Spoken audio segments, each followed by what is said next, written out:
I've finished it. This is officially the biggest prop I've ever built. And I'm going to show you how I did it today on Darth Rage Reviews. Force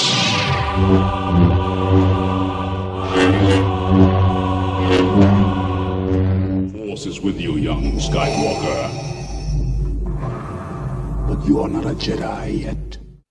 Greetings, Force fans, and welcome to another episode of Darth Rage Reviews, your source for the Force. As always, guys, business first. If you haven't, hit that subscribe button. You won't be disappointed. And hit the notification bell too. You want to be notified when I'm dropping videos because I do it all the time. And a lot of times I'm dropping videos giving stuff away. So if you want to be involved in the giveaways, step one is to go ahead and hit that subscribe button and the notification bell so you know when those giveaway videos happen. All right, business out of the way. Back to the fun. So, guys, I have completed what is literally the biggest prop that I've ever made. And, I mean, I don't even know if you can get this thing all on screen. It's that big. So this is the Clone Troopers, choice of weaponry. This is the DC15A. So I encourage you guys, if you haven't, go to Wikipedia and read up about this rifle. They've really kind of gone with a lot of the stuff in the Star Wars universe. They've created a history and an actual kind of story behind the technology as well. So this is manufactured by a company called Blastech. This is a Tabana gas fired rifle.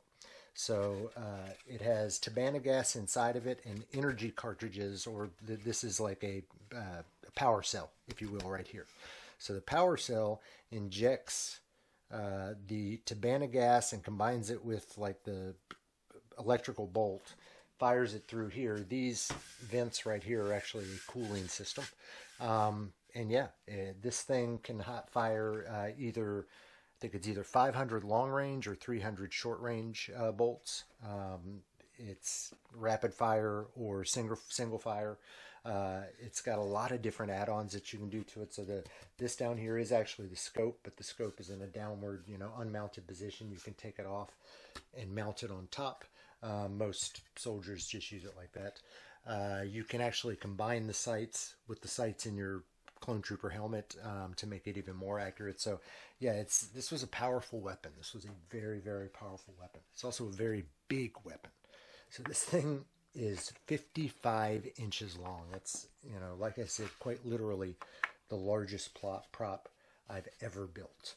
And it, took a while to get it done. A whole lot of sanding as usual. So as always, I want to take you guys through the process and kind of show you, what I did here. But also I kind of want to discuss the fact that I'm not extremely happy with how this turned out. So I'm probably going to be doing a redo.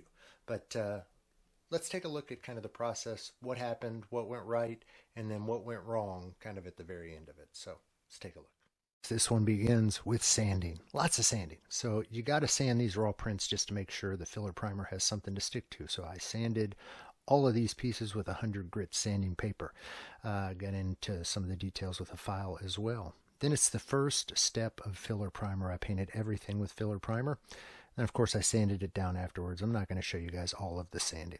So I kept all the pieces separate here because it was a whole lot easier to get to the details while they were separated.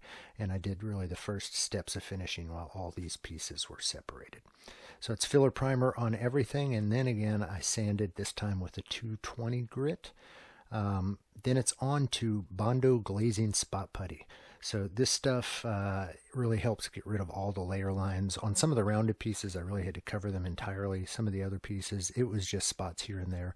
But I went through and put Bondo Glazing Spot Putty on everything. That's what you end up with. Then, guess what? More sanding. So I've got to sand, you cover this stuff with it and then really sand about 95% of it off. Please use a mask when you do this because it gets everywhere. So I sanded these all off, and again, I'm not going to show you all the pieces, but yeah, you sand it down and then it's on to another step of filler primer. And this one was really the last step that I needed. I think I had a couple other places where there were little lines that I needed to sand down, but this really took care of the majority of it. So filler primer again over everything. Then it's time, after sanding and rinsing, to glue the pieces together. So I'm using some super glue to glue this, and I really kind of put it into two chunks, and I would wait for the final joining at the very end. So I got this into two pieces by super gluing all this together, and then I had to cover up this little spot where the scope connects on the bottom. It kind of cracked there, so I'm using another great Bondo product and filling that in. So I kind of put that there. I also covered up where there was a seam underneath those two pieces. You could kind of see the air coming through, so I covered that up as well. Just kind of apply that over everything liberally, let it dry, and then you just got to sand it smooth again. So yeah, this was same thing on both sides. Then just sand it down. This one I'm using again a 220 grit, and then you don't ever know that that was there. It's all like one solid piece. Wonderful, wonderful. So now we're ready for the final painting. So I'm doing just a plain flat black here. It's like a matte black Krylon. Again, I've got this gun in two pieces just because it's easier to paint it like this. So I did a couple coats of this flat black on both pieces. Let that dry overnight, and then it's time to paint the scope. So that I'm just using a standard metallic Krylon. Painted that and let that dry as well. On to the detail work. So this is where the fun starts for me, doing the silver on all the little bolt pieces. There's two little bronze pieces that I do, and then it's accent brushing to kind of add that weathering in there and add that detail. You can really bring a flat black to life with this. It's a lot of fun. This is really my favorite part of this. Then the next step is where kind of the tragedy struck. I used a cheap, was sitting in my garage, matte gloss or a matte clear coat, and it just grayed the entire thing out. So this is me trying to fix it. I decided to go through and try to black wash the entire thing. And so I did probably 20 black washes on this, and it got it to where it looks better, but it's just not up to par for me. So yeah, I'm going to go back and kind of resand this, respray paint it, and go from there. So here's the final assembly. Use some E6000 and a wooden dowel in the middle there. Seal it on up. So yeah, I was thwarted by the clear coat. The clear coat. And I knew I should have waited, went and got a new can of, I really wanted to do it with a gloss clear coat. So I really knew I should have waited, but I was really eager to get this thing, put together. So, yeah, lesson to everybody. Don't use, old matte clear coat that you find in the garage and that you've never used on a prop before and hope that it works out, because a lot of times it won't. So yeah, turn the entire thing kind of grayish, whitish, which, I like what it did to the scope, because the scope was far too shiny to begin with. So it really dulled the scope down nice. But the rest of it, even after continuously black washing it, it still shines through. It's kind of gray in spots. I mean, does it look weathered? Yeah.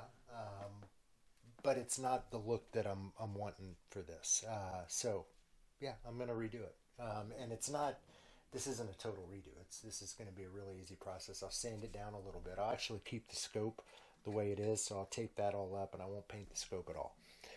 Sand down the rest of it, and then just spray it black and restart from there, and then just finish it with a gloss clear coat instead of that. So, yeah, it'll do for pictures, for videos, but I know I can do better work, and so that's why I'm going to redo it. However, that redo is going to kind of wait a little bit. So, yeah, I'll put this kind of on the shelf or hang it on the wall for a little while, because I got a whole lot of projects in the works. I finally have the back piece, this plate right here that I need for my armor. It's coming today in the mail. I'm getting it from the guy that I actually got the armor from, 850 Armor Works. So I'll be able to start on that, which is the finishing pieces of my Clone Trooper armor, and then I have to go through the submission process on that. But then even more exciting news, I am now officially an apprentice armorer with 850 Armor Works. So I'm going to begin finishing armor for them. And I've got 3 sets of armor that I'm going to start working on this week. So I'm doing 3 sets of Shore Trooper armor, which is new armor for me, which is going to be a lot of fun. But yeah, that's, a whole really, really exciting for me that I get to help them out. And then in return, I'll have a little bit better access to some armors myself, so I can foresee some upcoming new armor builds. So yeah, exciting news. But those projects are really going to kind of put this one on hold. But yeah, I do plan on returning to this and doing a repaint, because it's just not quite up to what I feel like my standards are. But you guys let me know in the comments. I know this isn't the best video to see it all on, but yeah, it looks good. It just doesn't look great, and I want it to look great. So let me know what you guys think in the comments. What do you think of this gun? Is it a beast? Go check out the link in Wikipedia to like all the descriptions on this. I'll put that in the description of the video, but yeah, go read that. It's a really interesting read. And yeah, let me know what you guys think in the comments about this prop. How did I do? And do you think, should I repaint it? I think I should. Anyway, as always, guys, I'm Darth Rage. This is Darth Rage Reviews, your source for the report. Your source for the Republic. The circle is now complete. When I left you, I was but the learner. Now I am the master.